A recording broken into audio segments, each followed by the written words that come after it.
Hello there, it's the Archivist from tradingcardarchives.com, and I am back for one more video today. Then I'm probably going to stop filming for the night. We filmed quite a few interesting videos today, though, so not a big deal. But yeah, this one I'm really excited about.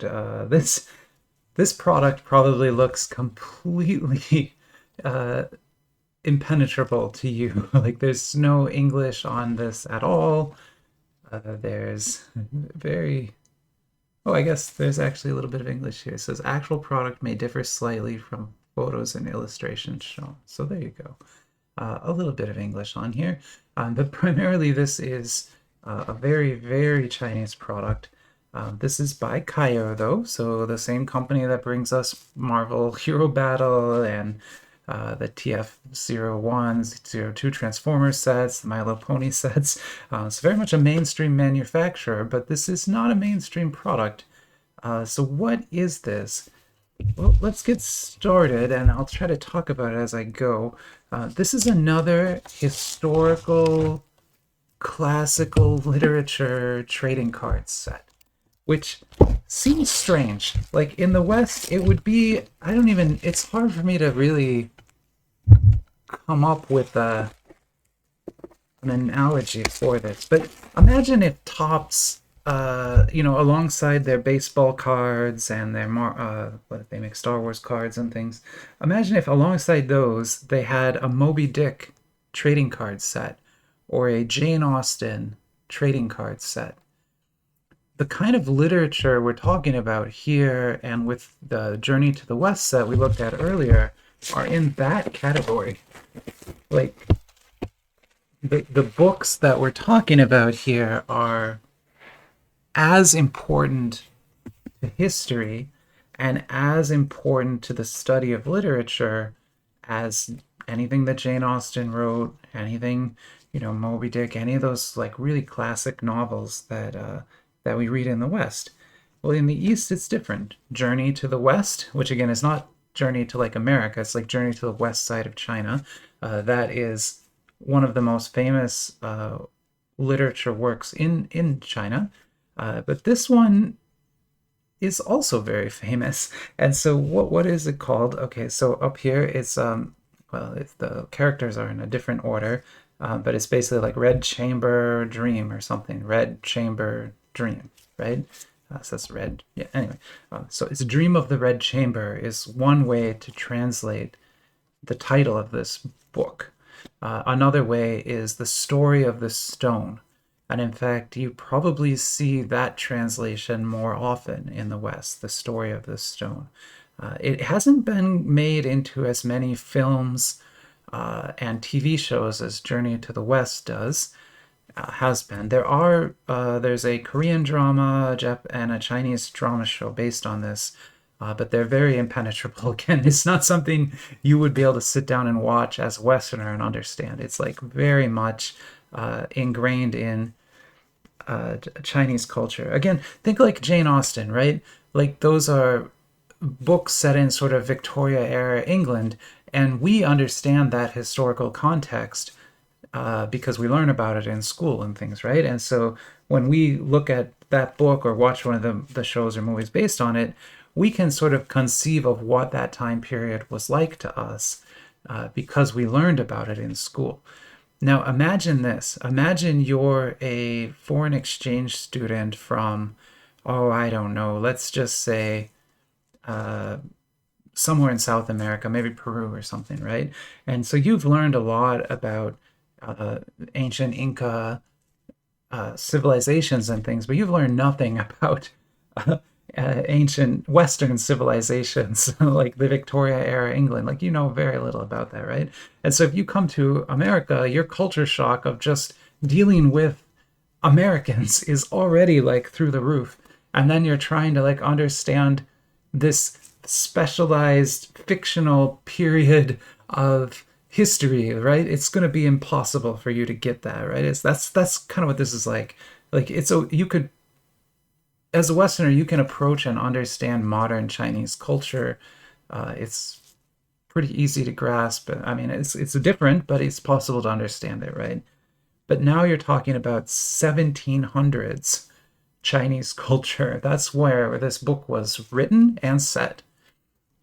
Okay, and so the story of the stone, again, a very big, a long book, incredibly detailed story. The reason we call it the story of the stone is because the book's backing story literally is about a sentient rock.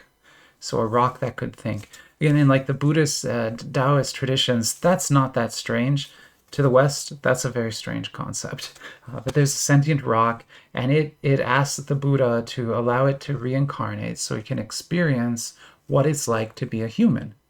And so the Buddha allows it to reincarnate, and the rock reincarnates into the Jia family, which is the family that this story is all about. And so then this story follows that family through multiple generations and their sort of rise to power in Chinese culture. And again, in the 1700s, right? So a very different kind of story.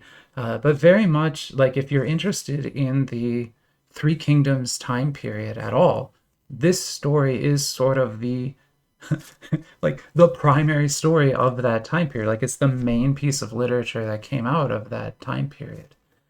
So again, anyway, I've talked a lot about this. These are also just trading cards, right? So we're going to see some really cool artwork, some great treatments. This is the most premium set that Kayou has ever created. You can see down here, it's at 199 yuan per box. So that's like 200 yuan in a box, right? We're usually talking about 1 and 2 yuan packs. Like this is 200.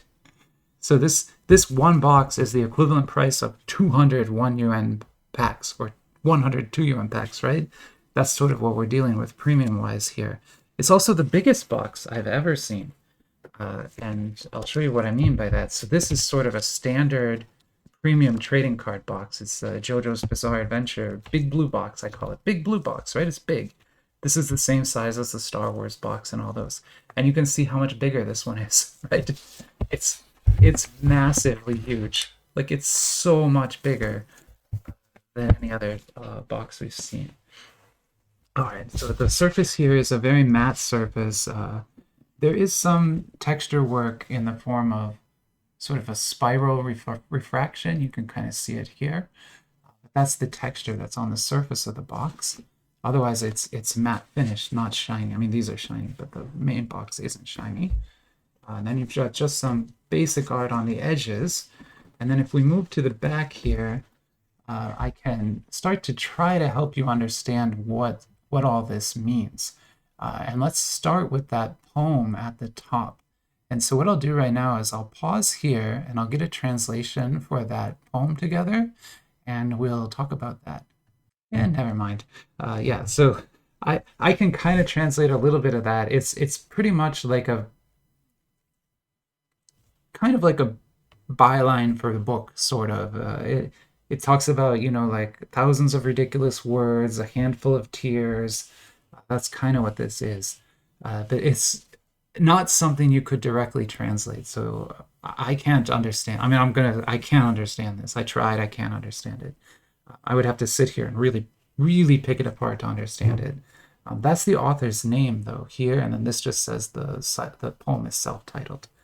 So that's kind of what we're dealing with here. But now let's get into the trading card part. So again, this is Kayou trading cards. You can see all the typical markings you would see from their sets. We see that the rarity levels here, similar to Three Kingdoms, are not R, SR, SSR. The rarities are named. So they're named after like what that card would be. In this box, we're going to find 10 packs, 3 cards each. The set contains 137 cards at 8 different rarity levels, and then these are the levels. So there's 6 at the highest and 36 at the lowest rarity. So those would be the base cards. And then here we have the odds breakdown. And since there's going to be 10 packs in the box, 4 of those will be our high configuration here. Our low configuration. So those will be just default packs. And then 6 of them will have the potential to have the highest rarity cards in them. And so one way you can see that is this name here, Uh, sorry, this one only appears. Oh, I'm having a lot of trouble. Sorry. Okay. Anyway, I'm having a lot of trouble with the characters. Sorry, my eyes actually hurt from trying. Okay, I'm not going to try that. I'll do that. What I'll do, I'll write this up later and I'll do like proper translations and things of everything. For now, though, let's get it opened because we've been talking about it a long time and need to really get this box opened up.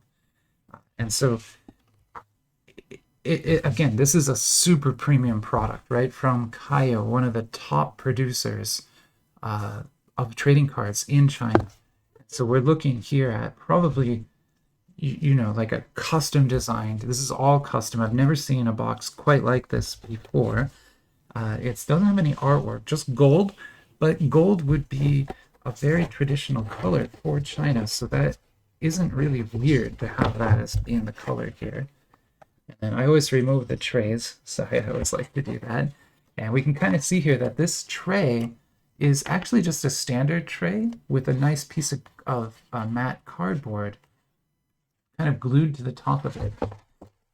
So in a way, the packaging looks more premium than it really is. Underneath that's just plastic. And then we've got some plastic covers here for the packs, which I've never seen that before. And then the packs. And again, these are super premium cards, so we're only going to get 10 packs total. And it's just a weird product. Like, it's hard for me to understand who this product is made for. I mean, you really need to be someone who is very interested in traditional historical China, the Three Kingdoms period, understands the literature of it, and can kind of grasp sort of what it's like an impossible product. There's like no one this is built for. Okay, and I have no idea how to pick packs to open from this. We're gonna random it off. So we got 10 packs in here. Let's put them all down, and we're gonna random to see which one we're gonna open here today. And we'll open 2 packs, and we'll save the rest for some kind of historical battle I'll do here. And so we'll go to random.org.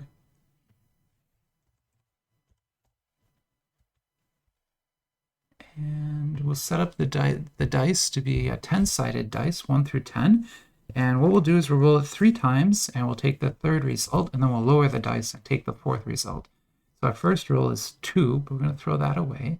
Next roll is 6, we'll throw that away. Next roll is 2 again, so this will be one of the packs that we open. And then we will lower the dice to 1 through 9 and generate again, and it's 5. So that'll be the 2nd pack we open today. And the rest of these we'll put back in the box some other time. We have a lot of historical sets now. We have some Western history sets, we have some Eastern history sets. So, you know, it's kind of a interesting niche, but historical trading cards is a niche that exists. In fact, just earlier today, I was looking through some of Super Break's upcoming products, and they're doing an Asia relic set next month that I think will be a lot of fun. So this is just going over the rarities again, and you know, all the typical Kayou markings. So why don't we go ahead and get this opened up and see what's inside. I wonder if it's going to have the secondary pack inside this pack the way they do with Three Kingdoms, or if it's going to be loose cards. Looks like it's loose, and they're thick. I've never seen Kayou create thick cards like that. They usually are working with normal cardstock. Interesting, very interesting. Okay, wow. Well, all right then. Jeez. Okay, so these are, yeah, definitely. I mean, just look at that. It's like a enamel almost on there. Okay, so what are we looking at here? This is, I guess, a rare, so this must be just kind of a base card. I'm having trouble describing this to you. I don't know the book very well, and I don't know all the scenes super well. What's kind of interesting about the book, though, is because it was written so long ago, 1740 or something, uh, they had printing presses, but it was a lot of manual labor. And so there's a lot of debate in the literature world about like which is the real version of this book, kind of like the way the Bible works, right? There's all sorts of different versions of it, and should the Dead Sea Scrolls be included? Shouldn't they? All that kind of stuff, right? It's the same with this book. There's 120 chapters, but we don't know which of those chapters are original. I mean, there's guesses, and which were added later on to the story. But just like, I mean, I just want you to take a minute here and just look at the quality of this card. Like the quality of the printing, the detail there, the just beautiful stamping here. I mean, this is something I've I've never seen cards this high quality before.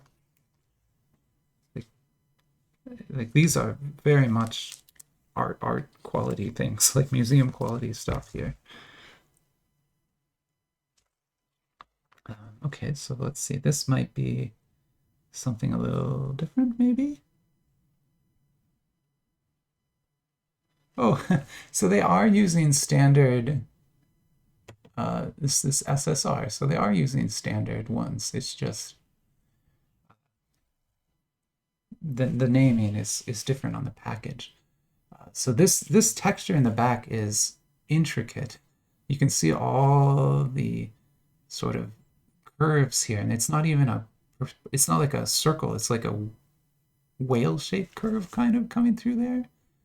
And then this blue is stamped. That's not a wet signature or anything. And that's saying Gia Leon, which is the same as those characters. So that's Gia Leon and Gia Leon here. Gia is the family name of the main family that the book is centered around. It's the Gia family, and Leon is the patriarch of that family, one of the patriarchs of that family. Let me put that up there, actually. Awesome looking cards. I'm shocked at how good those are. I shouldn't be given the cost of this product and that it's Kayou, but really Kayou is, with these cards, they're demonstrating a level of printing tech that you just don't see in any of their other products. And maybe this is what we will come to see next year, but could you imagine if Kayou produced a 200 yuan Transformers set, like, or My Little Pony set at this level, at this quality level with this card stock? Oh, that would be so cool. Or a Marvel one? Oh my god, that'd be amazing. I think Finding Unicorn is doing the Marvel ones now. Maybe Kyle can't. But... okay, we'll get some more here. We're going to get 3 more cards. Sorry, I'm trying to be as careful as I can with these. It seems like there's panels on the front and the backs of these cards, which is a really interesting thing. Because you've got this like very intricate artwork here on the front, but then also yeah, also the backs are kind of have panels on them too. Maybe when we've got more of them opened, we can take a look and see if the backs fit together at all. Just beautiful artwork, like even better than the Journey to the West cards. Like the Journey to the West cards were great. They had that classical ink painting look to them, whereas this has Chinese watercolor look to it. Well, these anyway. This is more of an ink drawing. Okay, let's take a look at that. It's lovely. I love it. It's hard for you to tell, but this card is depicting a sort of torture scene. I mean, you might be able to tell, but this demon here is kind of overseeing the torture and death of all of these people. These people are praying over them.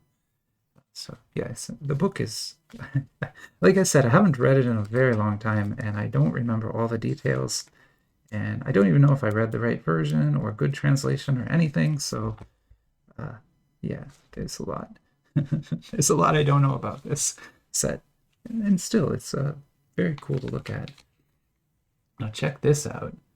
If I know anything about China, this blue and gold like that means this will be a very rare card, because those are kind of the two, well, besides red, the two main national colors. And I'm not wrong. Oh man. Look at this thing. It's a QR. It says the dream of the red chamber at the top. Again, that's probably the most direct translation of the title, because if you remember, the top kanji on the name is, oh, here, I have it here. The top kanji, this hanji, this symbol is aoi, or red. This one right here. So, like, definitely if you're going to translate this title, you need to include red somewhere in it, because one of the characters is red, right? So how do you get the story of the stone from that, right? The story of the stone doesn't have anything to do with red. Well, kanji can be interpreted in many different ways, and another way to interpret those kanji is the story of the stone. So that's kind of how that happens. I'm sitting here just blown away by this card. I mean, it looks like a collage put together with paper, and then it's like 3D collage. It's not 3D, at least I don't think it is. I think there's just very clever shading here to make it look 3D. But I can't tell, honestly. The way that laser hollow outlining works, it's super hard to tell. And I just love the green on this scarf here. And so that character is another Jia Tanqiao, I think. And yeah, I don't remember that character, but very, very pretty cards here. All right, so there you go. This is, again, Dream of Red Chamber. Dream of Red Chamber, and there you go. There's some cards. Hope you enjoyed the video and have a great rest of your day.